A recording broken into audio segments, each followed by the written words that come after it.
welcome to the Alaskan Journey podcast. My name is Jamin Goecker. I'm your first friend in Alaska. And the purpose of this podcast is to really show you what it's like living in Alaska from the perspective of people who actually do live up here. And today we're actually very lucky to be joined by Chris and Lana. They recently made the move up here to Alaska, working for a pretty large company up here. And they're going to talk all about their experience of moving up here and what their first impressions are of like the Anchorage and Chugiak area and really all of South Central Alaska. So, guys, thank you very much for joining us. Oh, yeah, absolutely. I mean, you were our realtor buying the house coming up here, but this is the first time we've got to actually meet in person, so that's great. Yeah, that's kind of the fun part about this, funny part of this job, honestly, is sometimes you don't actually meet the people until, like, the deal is closed and they're actually up here. So. Right, yeah, absolutely.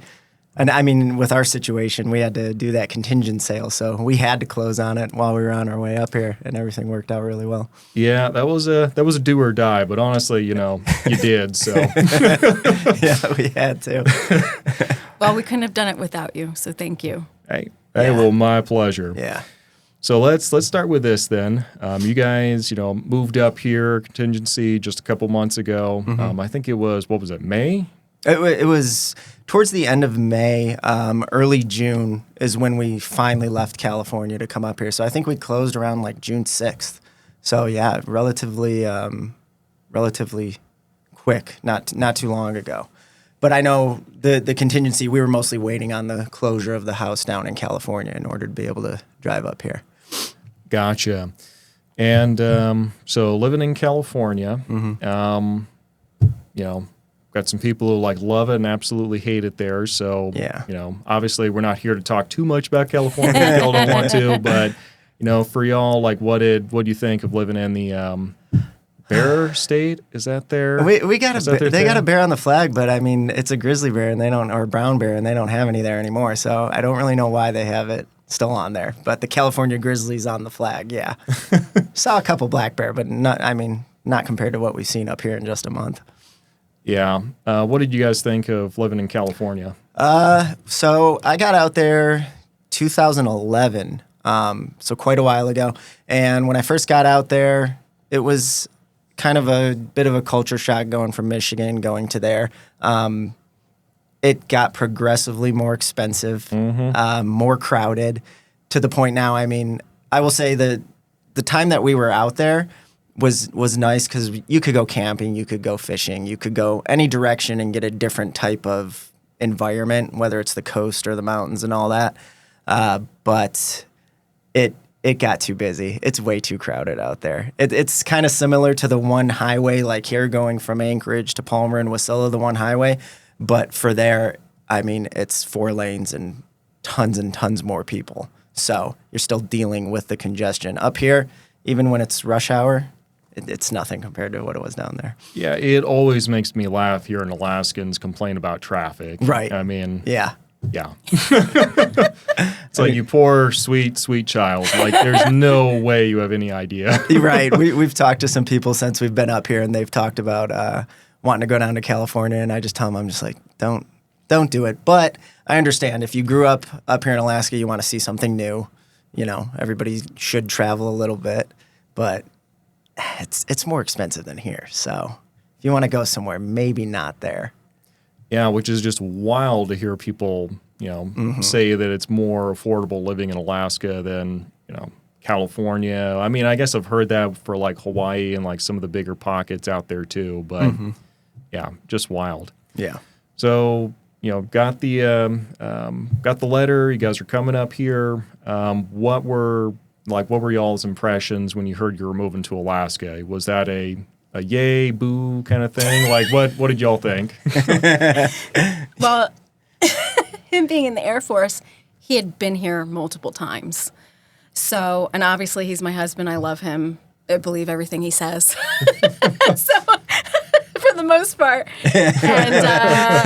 And he's the male version of me. So if he said he loved that place, then I'm probably going to love it too. Right. So going from what he said, I was really excited. And I've moved myself. I'm just a dream chaser. I'm in biotech and veterinary. So I'm originally from New York, and then I moved to Florida. I went to vet school in the Caribbean, moved to Oklahoma and then California. So I've also been around, and I'm always up to moving somewhere new, seeing a new place. However, once we started actually getting into doing the research and watching YouTube videos where Alaskans were basically like, yeah, the most exciting place we go is Costco. And I was like, oh, dear. It's like, what is wrong with these people? We are actually going to go to Costco after this. But this was a usual thing for us in California, though, too. You know. Yeah, absolutely. But I was just a little concerned that we were moving to the middle of nowhere. Right. Mm-hmm. And then once I came up here, and I was like, oh, no way. Yeah. It really is what you make of it. Because right away we bought kayaks, we bought fishing poles, we just explored our area, and it's been incredible. So don't believe everything you see on YouTube. Yeah, I know the videos doing the walkthrough of Costco, like they do great on the views. I have no flipping idea why. Like they're the most random thing ever. It's like, why? Why? What's the appeal? What was the appeal?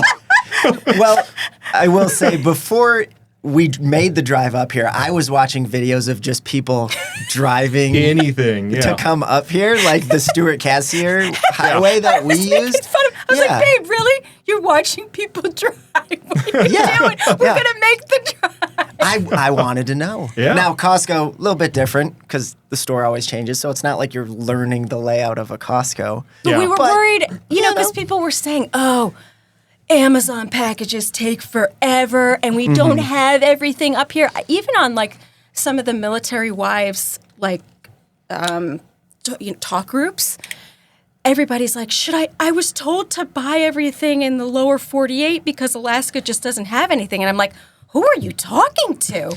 Yeah. It's like, your Amazon packages will not be here in 2 days, maybe 4 days. And yeah, it was basically just us watching to see, oh, do they really not have as much as we do? But Right. The Costco's are stocked. Everybody has the same thing, basically. And I would say, especially in like this Anchorage area too. I don't know if people are watching it planning on going to, other more remote areas, but at least in Anchorage and the Wasilla and the Palmer area, we've had no issues getting anything that we actually need.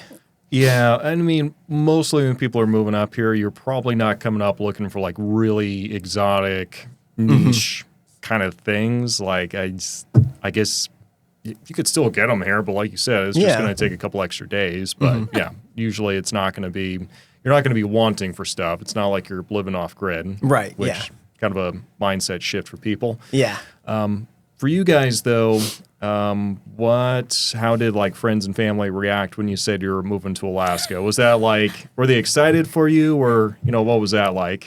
Well, me personally, a lot of the people that I knew were like, are you actually leaving? Because I had been where I was for so long. So a lot of them were surprised to see that I was actually finally leaving. As far as the rest of my family, I mean, everybody immediately, being from Michigan and all that, my brother-in-law, he likes fishing and all that, so my sister immediately was like, oh, well, we're going to have to come up. Everybody wants to come up and visit. We'll see if they actually make it. Yeah. Hopefully they do. But we're going to run out of this summer here pretty soon, so it'll be next year, I think. Yeah. When you move to Alaska, you figure out pretty quick in your family, like, who's the talker and who actually gets after it, because everyone says they're going to visit. We'll see who actually shows up. Right. Like We've got the room for it now at this house. Now, the house in California that we sold was a third of the size of the one that we bought up here, and the yard was much smaller. And it was like the same price as the one we sold in California. So much better being up here, at least for us. And now I know, Lana, your family, I mean, they were all pretty much, congratulations. They're used to her moving around. So. Yeah. One of my favorite people ever, my late grandfather, he was also in the Air Force. And before he died, I had asked him, Grandpa, where was your favorite place? And he said, Alaska. So I was basically, like, my parents have visited, a lot of people, some of my girlfriends have visited on cruises, and everybody has just said, it's the most beautiful place. So I was kind of the last. I'm like, oh, well, everybody else has seen it. Now I'm going to live there. So, of course, like, everywhere that I've moved, I've made I've found my tribe. So it was hard for me to leave. I was only in California for about 5 years. So everybody there was pretty devastated. But I mean, same thing. Everybody says the same thing. Alaska's beautiful. Some people, like when I had announced it, like on my Facebook, people were like, "What?" Like, you're supposed to be going warmer, not colder. But ever since I was a little kid, I've always loved the snow, and he loves the snow too. So it's we're looking forward to a winter. Yeah. We're real outdoors people. We have a lot of animals too. I mean, our dogs come camping with us. Even our cats come camping with us. So we would take our tortoise if he wasn't heavy. We're really looking forward to it. Yeah, the tortoise has got to get beach body ready before he's absolutely. ready to go camping. I think her previous coworkers were the only people who seemed to have the biggest problem with us moving because they didn't want Lana to leave. My girl. So all of her coworkers at her last job and her boss down there, they were all like, "Are you guys really leaving? Can you just leave Lana here and you go up there?" And I was like, "I mean, I could." I love you all. Miss you. Yeah. Well, that's a good problem to have then. Yeah. So, obviously, you guys kind of South Central Alaska. That choice kind of got made for you on just the area you were going to be going to. You guys have had a chance to kind of drive around a little bit, see some other places. Like, do you have any areas where, if South Central wasn't an option, like you think you would go there instead? You mean as far as like if we were to be able to just live wherever we wanted around here? I mean, obviously the Kenai Peninsula, I hope I'm saying it right, down that way is just gorgeous. So everything down there has been beautiful. I mean, we went down there last weekend for the first time. We just went to Hope. Aside from going to Seward, we went down there. That's beautiful. I loved that area. We also drove up to Talkeetna after Hatcher Pass, and that was really nice up there too. Such a cute town. Really sweet people. We're definitely, just from coming from where we lived before, we're happy to be in like the Eagle River Chugiak area because it's a little bit smaller, less crowded. And again, that's thanks to you. We're done with the because of your podcast. Crowds. And we're still in helping with that, not keeping it less populated, just to be clear. And I mean, Wasilla and Palmer seemed really nice. And as far as traffic going into there, because my whole thing was I didn't want to have to drive an hour to work in the winter. Yeah. So that's why we kind of settled on here. But the drive, I mean, every time we make the drive out there, it doesn't feel as bad. Like, it doesn't feel like a long commute because at least you're seeing the mountains and there's stuff to look at. And it's gorgeous. And you're not just looking at the bumpers in front of you. We're not stopping because of traffic or anything. Yeah, and that's really the thing that I kind of have to explain to a lot of people looking at making the move up here is it's like, okay, well, you're going to be driving 30, 40 minutes to go from Palmer, Wasilla over to Anchorage, but it's not going to be like 30, 40 minutes like bumper-to-bumper traffic. Like what you might be used to in the lower 48. So. Exactly. And that was my concern too, was because 40 minutes can turn into an hour and a half very quickly. Yeah. Once you get it at the wrong time of day, but I haven't run into that out here. So well, as soon as you get into like the first wreck, someone gets into a wreck and just everything gets funneled down to like one lane or something like that, like it can do that, but other than that, it's usually just kind of a straight shot. But oh, good deal. So what for you guys were some of the big initial challenges you had of moving up here? You want to go ahead first, babe? Yeah. My biggest concern, being in the vet field, big animal lover, I was concerned about getting our pets here across the border. And having the community that we did have, being Air Force, I was able to talk to a lot of people, and they were able to give us some advice. And the biggest thing was they basically said, pass the border in the morning, don't go at night. So we actually drove all the way almost to the border the day before, and then we made sure to cross before the afternoon. And we had no issues. So real quick, just for the listeners here, how many pets do you guys have? Oh, man. Do we say out loud? I mean, I don't know if it's a secret, but Well, so because she worked in the vet industry, I basically gotcha. took Yeah. in And we ran any a animal that rescue. was going to be euthanized unfairly. If they couldn't pay for certain treatment, I would take them in. And being in that industry, it happens all the time. It's a very sad, tough field. So we basically when I moved to California, I had 7 cats. He had 2. And then we basically doubled that with me being in the vet field there. and she ran a rescue I down there. also Now ended up running a rescue. We don't do the rescue here, but we're working with one of the Right. local rescues to foster with them. That was our kind of. I told her, I was like, babe, we can't keep bringing in more and more cats, especially when it was all on us. So working with one of the rescues here and fostering for them has been Right. good. But when we drove up here, we had 4 dogs. They were in the Jeep that my one of our friend, she was nice enough to take off work, and she drove the Jeep. She took the dogs with her.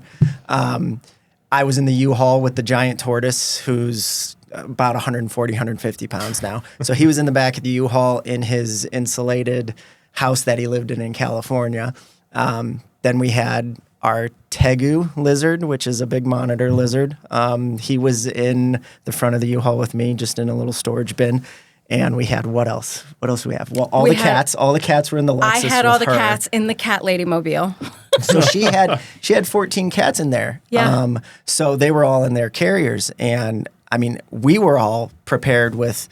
Everybody had their files for all the animals and all the paperwork that we needed to get through. Health And then certificates, rabies certificates, everything. Did they stop and like review everything, or they kind of just take your word for it? That was my biggest concern. I was shaken. she went through the border first. Yes, I went to the border first. And here's this big guy. He's got like guns on him. And I'm like, oh my gosh. Is he going to make me open up every carrier? And I was like, hi, sir. I have all of their health certificates, rabies. He says, I don't want to see that. Where are your guns and your ammo? Yeah. He literally said He that. said that. He's like, that's nice. I don't want to see it. I don't care. And he was like, where's... God, Canadians Yeah, suck. yeah. So this was going into Canada, and so he didn't check anything.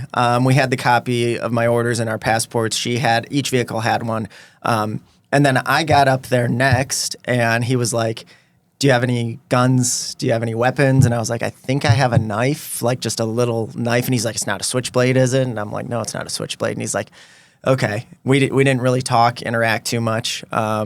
And then he gave me my stuff, and I left. And then the car behind us, which was our friend in the Jeep, same thing with her. Where's your guns? Do you have any guns? Do you have any of this? Now we got lucky, I would say, because I think we overwhelmed them. Honestly, I think if they wanted to start going through Lana's car with the amount of cats we had in there, they were probably like, "Not today." So we went through really with no issues, but we did have everything with us because we have heard so many stories of people like having to go back and go to a vet and get a cert before they can even drive through. So. Yeah, no, I was about to say, yeah, that's kind of been the issue I've heard with most people, but they are just on such an anti-gun kick these days. And honestly, I think it's more because they just don't really love Americans right now, and they're just looking for any opportunity. So, yeah. They got a bit of an attitude problem they honestly need to take care of. It's annoying. and we were thinking about that too before we went through. I was like, well, hopefully none of the Canadians are too mad at any of the Americans right now. I mean, on the side that we were going through, because we were going through north of Washington, but it was really quick at the border for us where we went through. Probably took about 10-15 minutes, and then throughout the whole trip through Canada, we really didn't have any issues. We mostly stayed in the cars. I think we got a hotel twice, and like I said, we took the Stuart Cassier way because the Alcan was on fire. So I would say for anybody that is driving up here, just be very aware, because we stopped in, I think it was St. George or Prince George, and that was kind of our decision. Do we go to the Alcan up through Dawson, or do we go to the Stuart Cassier? And we were just watching the fires getting worse, and not only that, but because of the fires, people were kind of booking up all the hotels and everything, and I was like, all right, we'll go the Stuart Cassier way, which if you're driving up here, a lot of people, they say, if you're going to go the Stuart Cassier way, it's more remote, it's a little bit more dangerous, people say. It wasn't bad. I took a 26-foot U-Haul through it, and I mean, they don't have the best tires on them. It's not like they're off-road tires.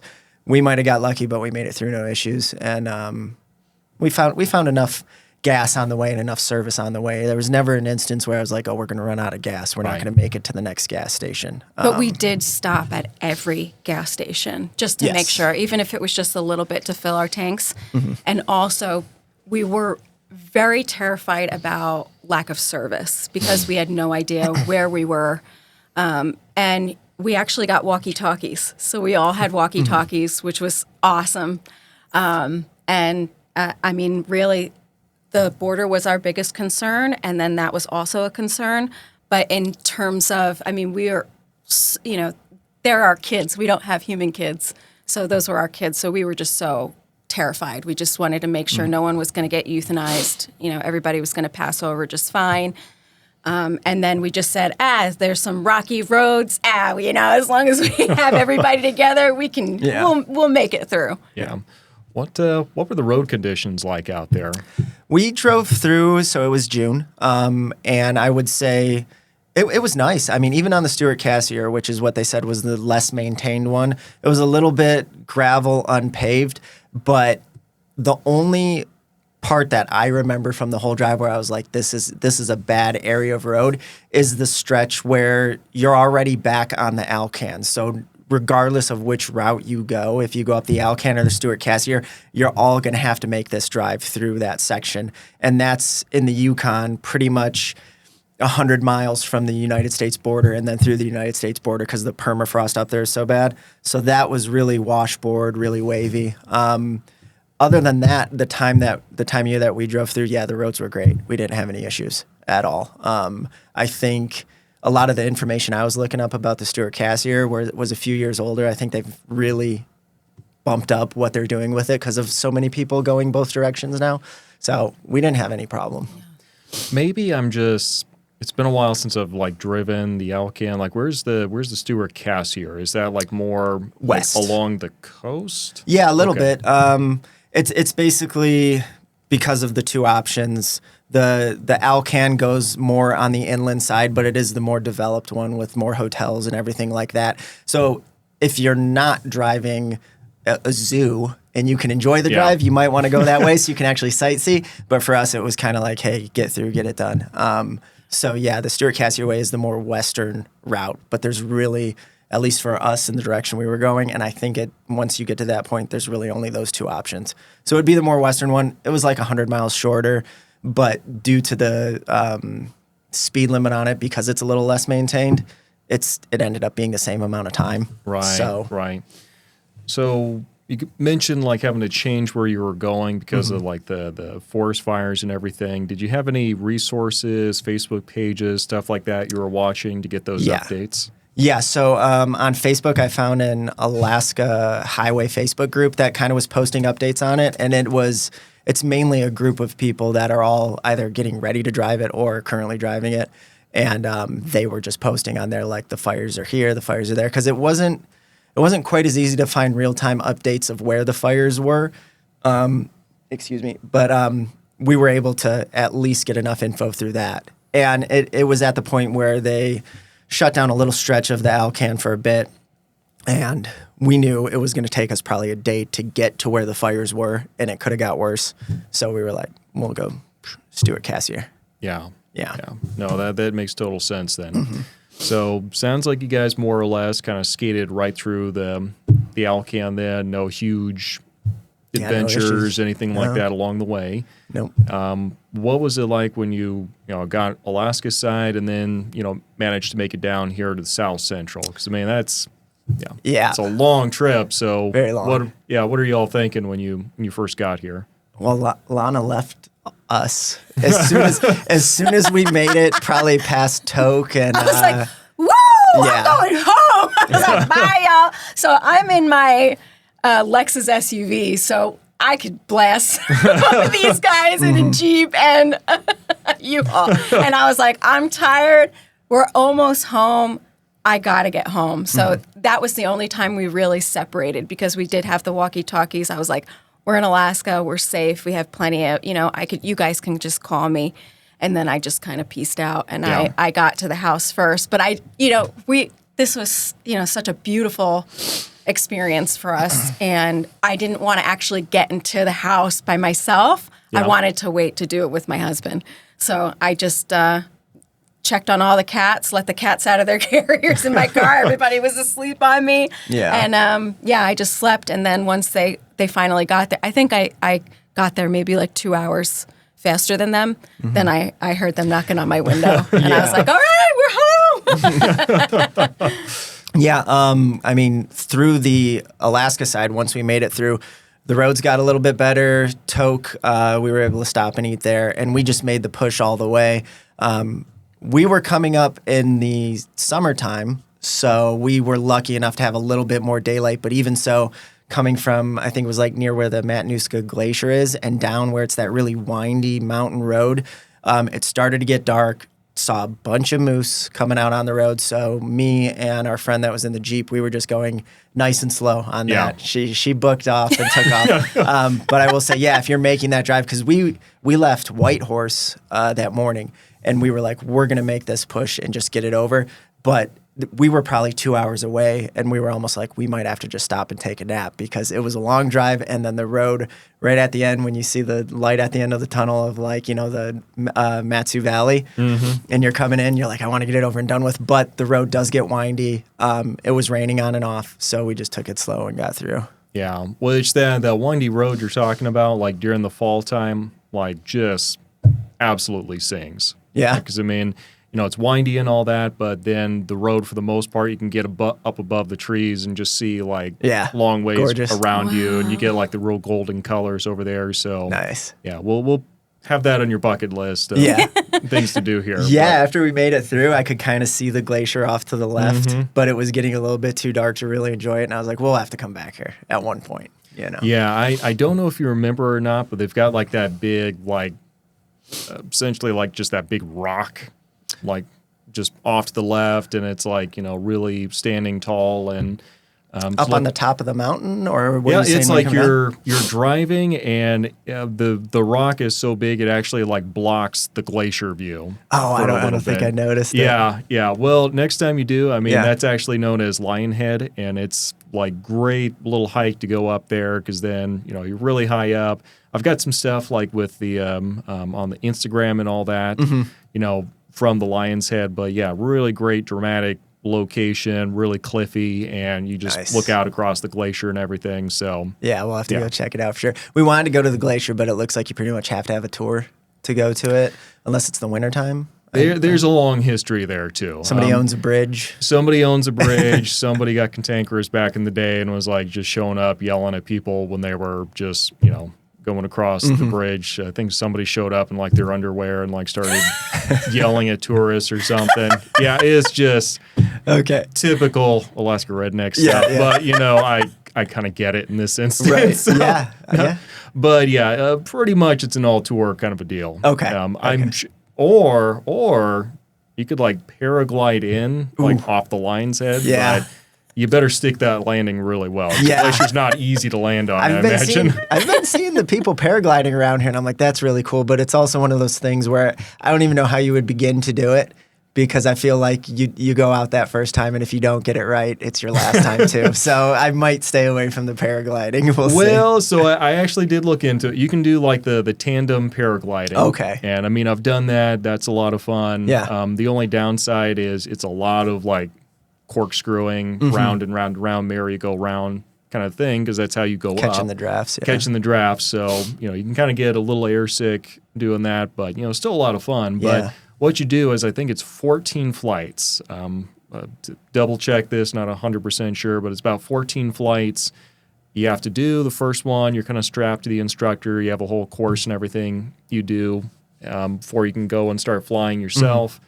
And then after that, you've got 14 flights you need to successfully complete. Wow. And yeah, because it's Alaska, summertime and all that, what they'll do is they'll go up to Hatcher Pass. You'll do the flight, top of the pass, land. They'll pick you up in the truck, drive you up to the top, fly again, drive just you back all up. day. Bam, just bam, bam. See just that? rotating. Pass? Yeah. Yeah, we saw them. Yeah, we went up there to the mine and we saw some people up there and we saw the storms rolling in and I was like, I don't know, but I mean, they looked like they were having fun. Yeah, it's all fun and games till someone gets caught in a thermal they don't want to be caught in. Right, yeah. Like I was talking to somebody else before, and she said that like it was one of her first times with her license, completely solo, and she was in Hatcher Pass and just kept going higher and higher and really wasn't appreciating like how high she was. Mm-hmm. And then she like noticed suddenly, hey, I can see over the mountains like really easily right now. She is so high up and she just couldn't get down. Yeah. Like no matter how hard she was trying, she just kept going higher and higher and higher. And eventually like she was able to figure it out and she was able to get back to the car. But she said, yeah, I landed, hiked like the mile or so to get back to the car and just passed out with adrenaline like inside the car. Well, yeah, and with all the planes out here too. I mean, every morning, it's constant with the little float planes flying around. So I'd be worried about that if you get out of the area where they expect to see people and get a little bit too high. You never know, you might get hit by a plane. I don't know. It's not far-fetched, really. Yeah. There's so many of them. Yeah. So you guys have been here for a little bit, and you guys have kind of just jumped right in and trying to explore the area and, getting out as much as you can right now. What areas have you guys explored, and, what do you think of it so far? You want to go, babe? You know where we've gone? It's just been beautiful. I mean, we went kayaking in Klutna. Yep. And the lake. Water there is just so beautiful. I mean, the only place that I've been that really comes close is when I went to Banff in Canada because they have all the glacial falls. And yeah, that was just so beautiful and all the wildlife that we've seen. The first place that we did actually go was Seward. Right. Yeah. Once we got up here, first thing we did was took the girls to see Seward because I knew just the drive down there is so gorgeous going around through the inlet right there. So we went down to Seward, checked that out. I mean, and then just recently, which I had never done before, we went through Hatcher Pass, drove through the pass, and then up to Talkeetna, and that was really cool too. So we made it to Hope as well. Did a little fishing there because we didn't want to get into the combat fishing everyone's talking about. But I think we're going to try and go Sunday and go to the Russian River and all that and try that out next. We each caught a fish. We ate it. We did we ate catch it for a fish. dinner. It was delicious. We did. But I mean, there's so much to see. I mean, even just driving around Anchorage. We've just been exploring. Eagle River Nature Center has been great. We did a good hike out there and saw some moose and bear on the way in, but we haven't run into any out in the woods yet while we're out hiking around. Yeah, I mean, usually they're trying to avoid you. So, that's lucky. I was actually doing some research for a video I'm going to be shooting the next couple of days, just talking about like bear attacks here in Alaska. Apparently, we only average about 6 bear attacks like a year. That's not bad. Yeah, it's not bad. I mean, considering there's about 135,000 bears in the state, I mean, there's higher rate of people committing crimes than bears. Yeah, and I mean, and everybody's outside all the time. I mean, like right now, everyone down there fishing in the peninsula down there. I see on all the videos we watch, there's brown bear hanging out with them everywhere, but they just want the fish. They don't want to mess with you. So. And that makes me feel better too, because I loving animals and wanting to conserve every wild animal possible. I really felt for the animals. I feel like we are living in their country. We should respect them and everything that I was hearing was just, it was just over dramatized, really. And so I'm really happy to hear that. Yeah. I do think just being up here, I mean, obviously the outdoors is a big part of it. Like anywhere we go, there's tons to do. There's so much we haven't got to see, but we haven't been here long enough. So hopefully over the next 4 years we get to.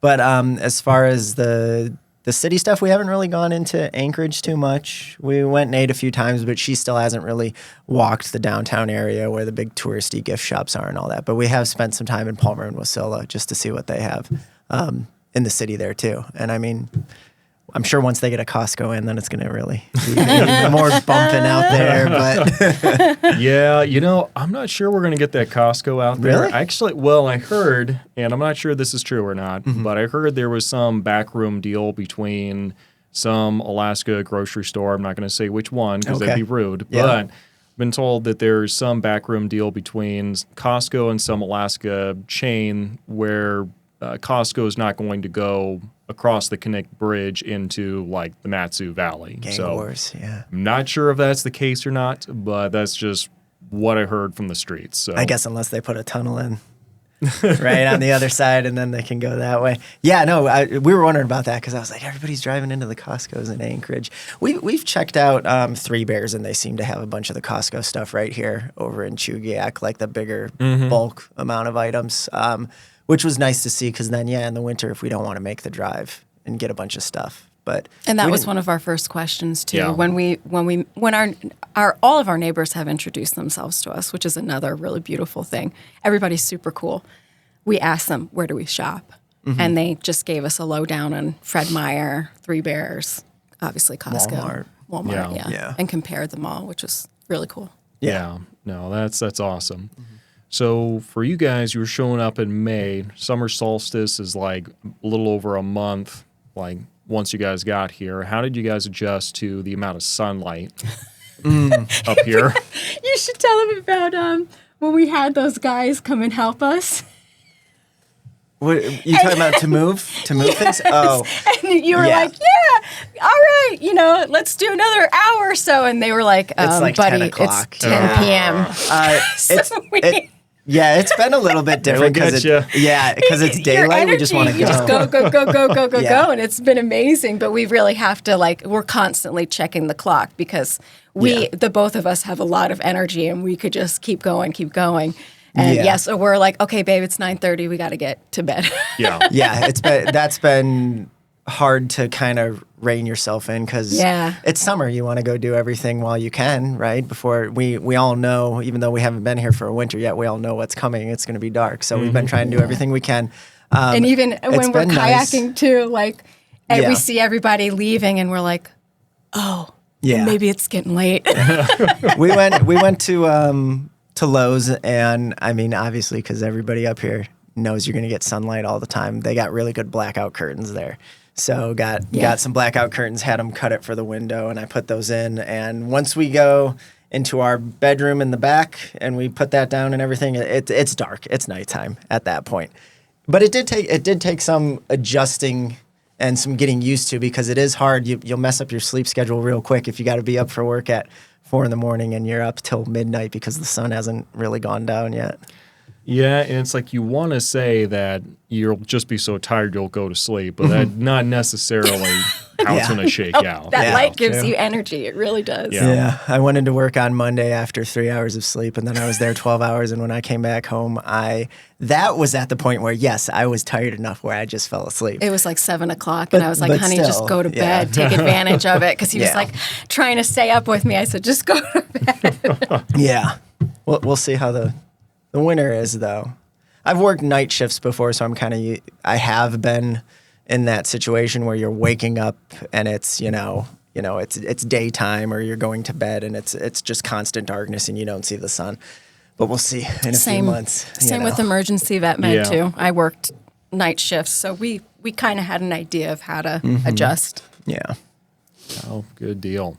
So, from your perspective so far, is Alaska kind of living up to what your expectations were?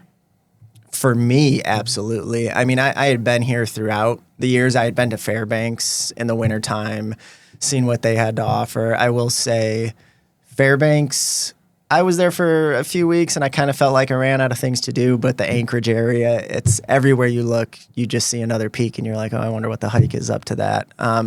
It's everything I expected and what I wanted. And I will say I've joined some of the local Facebook groups. Some people seem pretty cynical, saying like, oh, calling it Los Anchorage and all that. And I'm like, it's not that bad. It's not that bad in any of the parts that I've been through. I love it.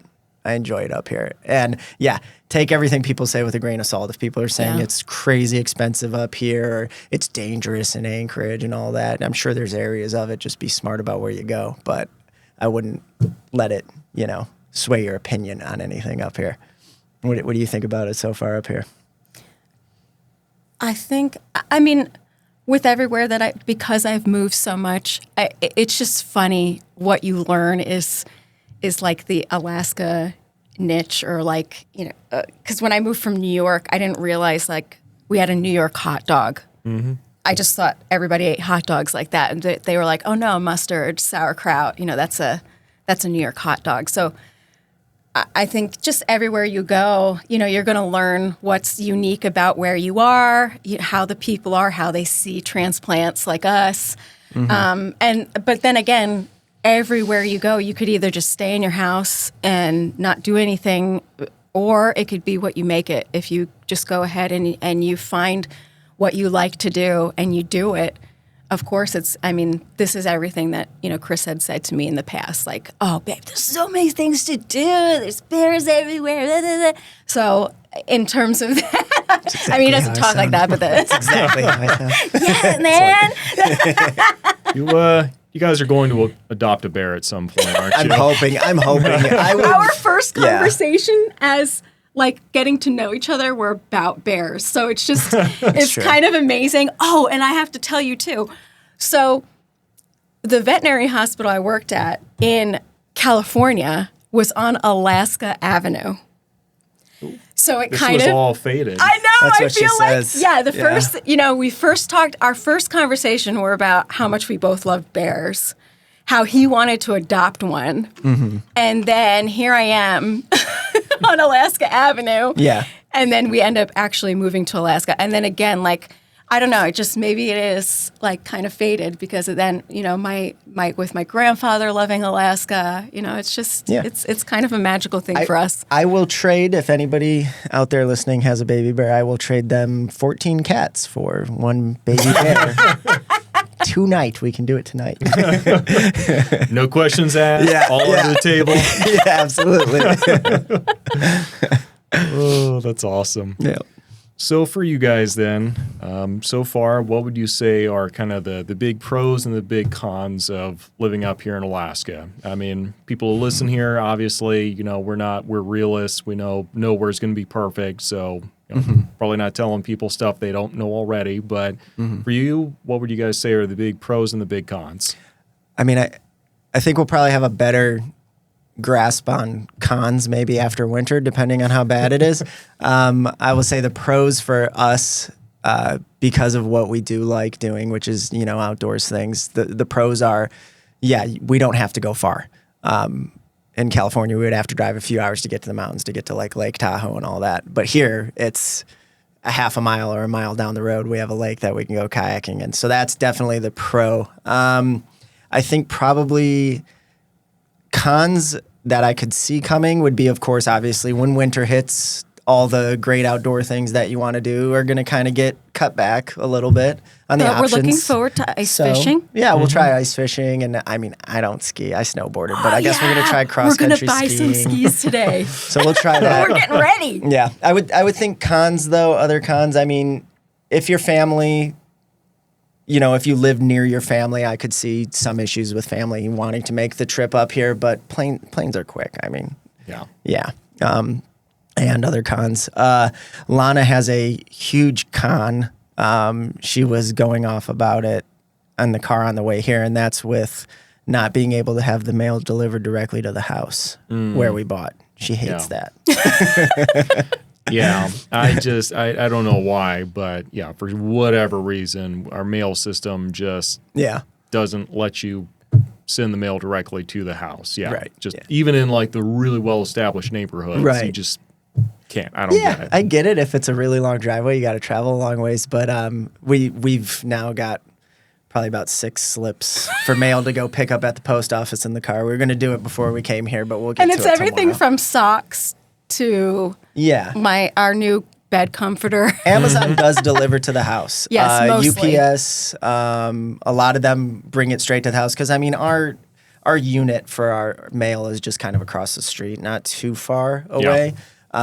But all the other delivery companies will at least bring the packages and leave them at the house. It's just UPS or USPS, which I get. They're delivering a lot of other mail as well.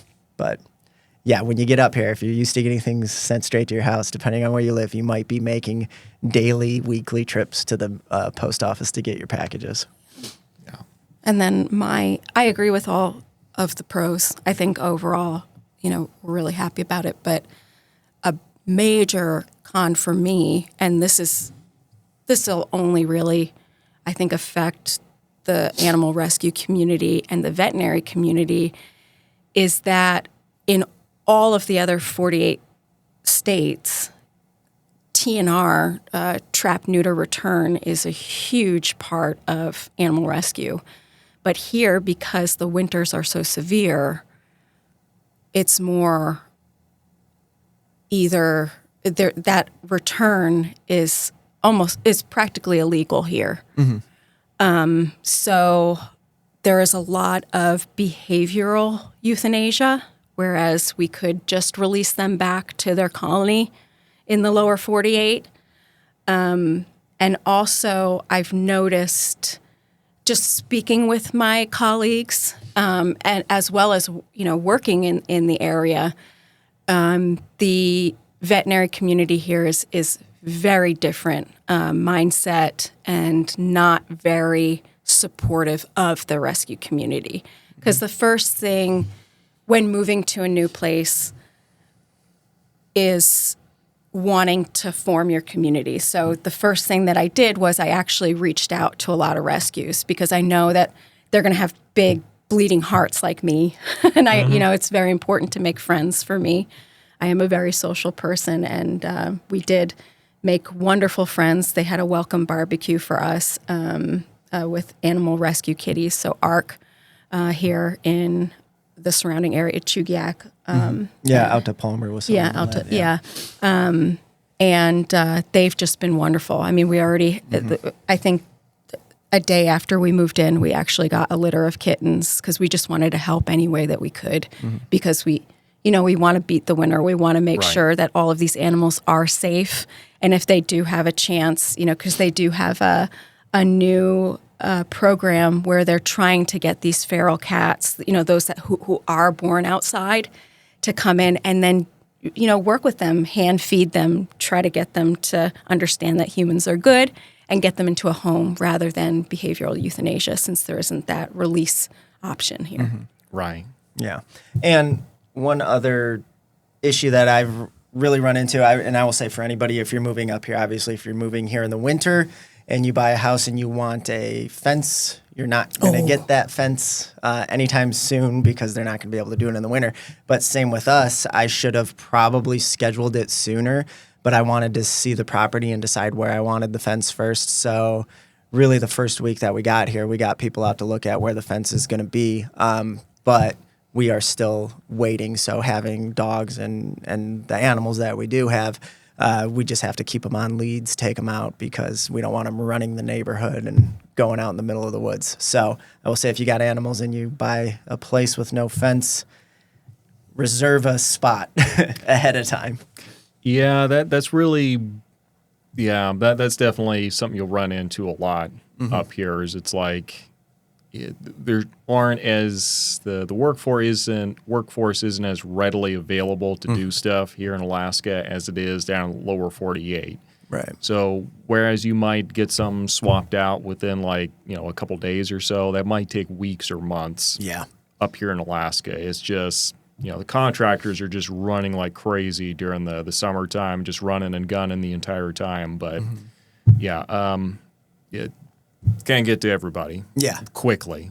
So. Right. Yeah. And then the company that I was talking to, I mean, that was even their thing was they're just having a hard time finding workers to meet the demand, finding enough people to do the work to meet the demand. So I was like, I'm not going to volunteer to go do fencing. I've got a job, but It's like they just pause, like they expect you to raise your hand. It's like, that's not what's happening. We're looking for workers. I'm like, unless you're going to build the fence for free, sure, I'll help you build it. But yeah, schedule it ahead of time. And talking to the other people who I know that just got up here, a lot of following up because I have noticed you can make plans with a company or plans with an agency up here to get some work done.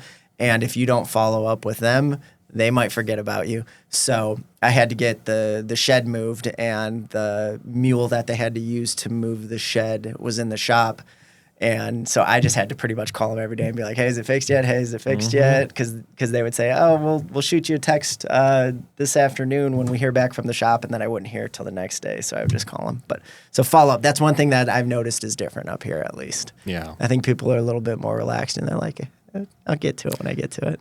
Yeah, I have to do that a lot with the contractors I work with. And I mean, I'm the real estate broker. I represent a lot of future business to them, and I still have to Call them and follow up with them. And it's like, hey, man, I know we're 3 months out looking at this, fourplex project, but, we're still on pace. We're still going to do that. So, yeah, it's a problem. Okay. All right. As long as it's across the board, because me being where we're from, I get a little bit worried because I'm like, okay, I already gave you a deposit on the fence.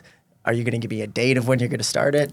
And end of the month, beginning of August, no real set date. And I'm like, all right. So I just keep calling them and checking.